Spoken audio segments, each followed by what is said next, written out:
扔猫其实就是把它杀了，就是把它杀掉了。乖乖过来，吓跑了。流浪猫大多数都是遗弃呀、弃养，现在已经成为了一个社会问题了。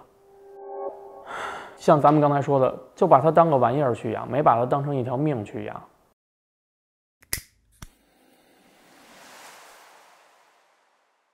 今天的受访者是一位宠物摄影师，他拍的故宫的猫，想必很多人都有刷到过。我就问他，哎，你怎么能把流浪动物拍得这么生动，这么有灵气呢？他说，你看起来我是在拍动物，其实我拍的是人。这些流浪猫的生命状态，恰恰能反映的是这个城市里的人的温度。你好，喂猫呢？我们喂猫有几个老师过了一下，拍点我们喂猫的镜头。我叫克查，我是80后，现在是一个宠物摄影师。可能大家比较熟悉我，是因为《故宫的猫》这一系列的作品。我对古建从小就有情结，我从幼儿园开始就在先农坛里面去上学，当时是红墙碧瓦，基本上就是刻在了我的生活里了，那就是我校园的颜色。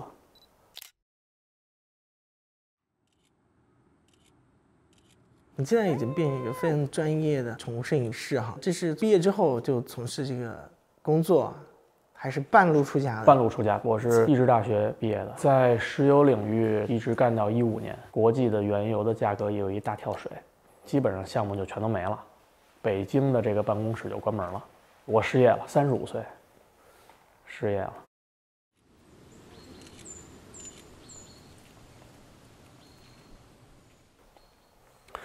这个时候呢，有一个原来上英语班的一个同学，我看你老拍猫，拍的还挺好，你知道拍猫这行能赚钱吗？你要不要尝试一下这个方向？然后我脑子里边就飞速运转，就到全网去搜这个职业相关的东西。我发现很少有人做这个。我夫人她说：“你给你自己2年时间去做这个，如果2年之内你能靠这个拍摄猫。”能养活你自己就行，我就很感动。到现在呢，我都是把这个职业真的成为了自己的一个主要的工作了。你的作品里啊，猫的状态都非常的有灵气啊，不是那种刻板的状态。为什么？因为猫它不像人，其实它是不会摆拍的，领地意识很强的小动物。我每次去客户家拍照的时候，我会提前跟他说，我到你家之后进门，你不要跟我打招呼，你就当我这个人不存在，我会坐在你们家地板上待一段时间，你不要以为我是一疯子。最怕是什么呢？比如我到您家来了，然后你扭头就去找你家猫，哎，我们家猫在这儿呢，我给你抱过来，抱着这猫过来，然后这个猫惊悚的看着一个陌生人的脸在盯着它，然后咵就急了，应激了，然后就跑了。可能你这次拍摄就流产了，根本就见不到他们家这猫了这次。所以呢，我的策略就是轻轻的到他们家，把设备放到一边，让你的体型尽量的显得小，蹲坐在他们家门口不动。我也不去看这个猫，我也不去找这个猫，我也不让他们的主人发出任何的响动，让这个猫去找我，这是非常核心的一个点。但是拍多了，本质上好像也差不多嘛。它的乐趣到底是什么？记录到了它此时此刻留存在这个世界上的这一刻的这个画面，我觉得非常有意义。对于自我价值来讲也是有意义的。通过流浪动物的照片，让大家更多的人去知道这些流浪动物的境遇，能够关注这些流浪动物是怎么来的，对猫这个小动物有更多的了解。哦，它不是说像照片上看到的那么好。我觉得这个是作为一个摄影师的一个责任和义务，都是能够给他们提供一些动物福利，可以说是在支撑着我的一个原动力吧。乖乖过来，吓跑了。流浪猫大多数都是遗弃呀、弃养，现在已经成为了一个社会问题了。像咱们刚才说的，就把它当个玩意儿去养，没把它当成一条命去养。养之前我看这照片挺萌的呀，没想到它还掉毛啊，会让我过敏。没想到它还咬人啊！你不知道它的习性的话，你非得拽它的后脚，它可不就是咬你吗？各种各样的原因都会成为这个弃养的这个借口。它会给自己很多的道德出口。小区里边有好心人，每天喂流浪猫。哎，我放到小区里边，它每天自由自在的，又有吃，它还有那么大的空间去活动，享福了，对吧？好像是个事实，就看到好多流浪猫啊，它这个猫碗里总有好心人去放猫粮，有一些哎，感觉好像还过得也不错，但是事实上并不是这个样子。小易，来啦！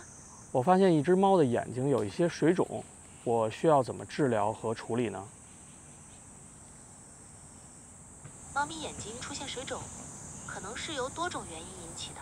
一个家养猫，你去把它直接弃养到一个户外的环境，这个区域的猫会群起而攻之，它入侵到别人的领地了，而且它平时都是在家养尊处优，突然到外边你要去自己去觅食了，到各种气味复杂的环境下，可能它根本就活不了多长时间。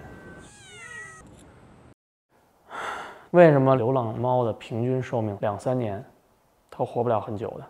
它有很多的这种疾病，无法得到救治，或者说它被其他的这些流浪猫，他认为去压缩它们的生存空间了，他肯定会去驱赶它，也可能会遭到一些无情的迫害。网上也不少的事件去发生。你扔猫其实就是把它杀了，就是把它杀掉了。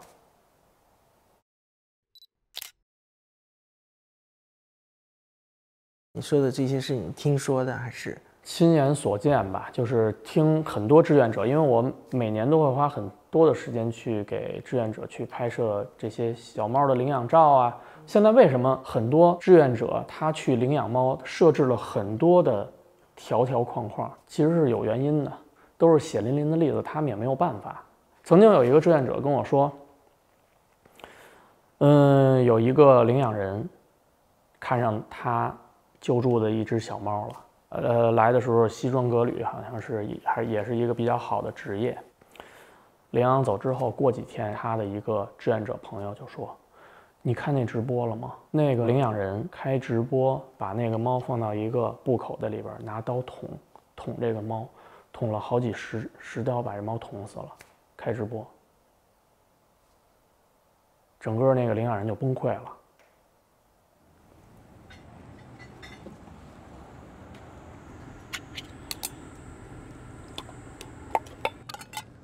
什么样的人是真的领养猫来的？什么样的人他是为了虐猫来领养猫的？真正领养猫的人，他会跟你说：“我要什么样颜色的猫，我喜欢什么长相的猫，您这儿有没有？”这些虐猫的人，他对这个猫的长相和他的这个外貌完全不关心。我就要这只猫，我就要一只猫。他就这种你要警惕了。为什么有的人会这样做呢？我觉得有可能是他从小的经历也好，或者怎么着，他可能就是这么被对待的。在社会上遇到挫折、压力的时候，他可能需要一些发泄。我还遇到过一个案例，也是给一个救助人拍摄照片，看到那只猫的时候，我就浑身起鸡皮疙瘩。它的耳朵、眼皮全都被人拿刀给割掉了。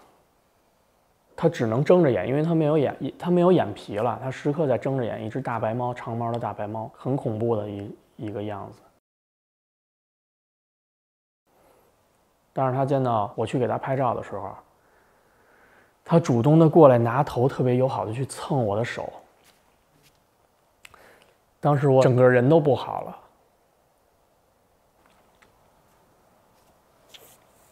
下面有纸巾。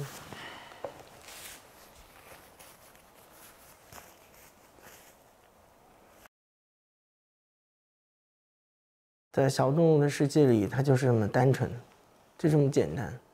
它喜欢你，它还是会喜欢你，它甚至都不知道曾经有人这样是伤害它。就是它是一只特别亲人的猫，让我不能理解的就是，你作为一个人类，你对它这么残忍，但是它还是对人保持这么高的信任感，我觉得这不合理。越来越理解我搭档经常说的一句话：跟人接触了多了，就更愿意拍动物。就是他们特别的直接，特别的单纯。所以有的时候我跟志愿者去沟通嘛，他们都说在我们这儿这些猫都怕人。我说挺好的，因为这些亲人的猫特别容易被不喜欢动物的人、不喜欢猫的人去迫害。我们不聊的话，可能大家不了解这些流浪动物的处境。我们展示在社交媒体上的这些照片，基本上都是喜闻乐见的一个状态。盆盆过来。一般我在拍的时候，你看咱们默认的就是这种主摄的镜头，拍完之后周围的这些环境就比较杂乱。要想拍一些比较干净的画面，其实可以蹲下来，用它的这个长焦调转它的这个镜头往下来一下，这个猫就比较干净了。那只它正好在那个阴影里边，可以再把它往上拉。大胆的用长焦去拍就没问题。最近会用什么型号的手机？华为的 Mate 70 Pro 加。我们用手机拍会有一个痛点，就是我们拍流浪猫的话，距离比较远，可能镜头就会不清晰。有长焦镜头可以使用的，对。流浪猫来讲，确实距离是一个非常要命的事情，所以我们就是离得远远的，不要打扰它们，保持一个距离，也是对它们保持一个尊重，就别吓唬它们。到现在为止，大概拍了多少只猫？有印象？哎呦！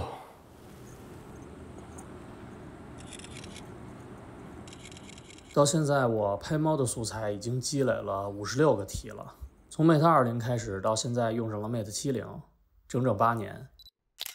华为手机一直是我拍摄工作中非常重要的一部分。哪怕是用手机拍的猫咪写真，现在也已经有上万张了。这会是你这辈子都会做的一件事情吗？我觉得会。这个是一个让我心情特别愉悦的事情。我不会有压力，去拍猫的时候，即便是一个工作的邀约，拍摄的全程，我都不会把这当成是一件工作去做。你有什么样的呼吁，或者是期待吗？小动物，不管是猫还是狗，虽然可爱，但是你在养之前，先想好它们对你生活的负面影响。所以一般我身边的这些朋友说，我想养猫了，我想养狗了。我都是劝退的。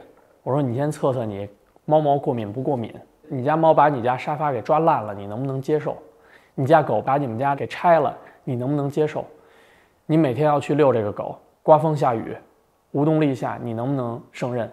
你能不能在遇到问题的时候你不弃养它？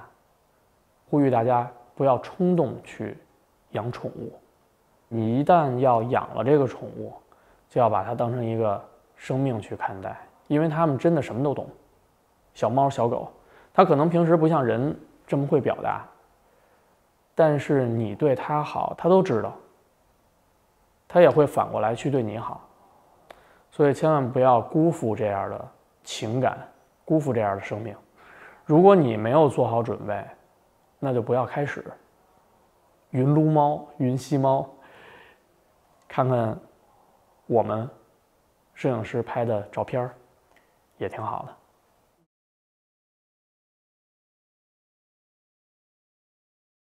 我们原来是住四合院，那老鼠很多。是四合院还是大杂院？大杂院，其实那个时候还算不上大杂院，没有说私盖房，就跟那个情满四合院那种感觉是。对，差不多，基本上北屋住一家，南屋住一家，东屋西屋分别住一家。那时候北京大家都这样，对，很多哈。对。OK。